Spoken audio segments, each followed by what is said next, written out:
How to add YouTube app to your desktop screen. Hello everybody, welcome back to our new video. In this video we're going to learn how we can add YouTube on our screen of our desktop or our PC. So let's begin with the process on how we can do that. But before that, don't forget to hit the like, share and subscribe icon.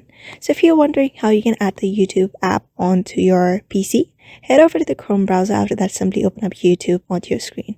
After opening up YouTube, you're going to install the YouTube application. Just tap on the three dot and look for the install option there.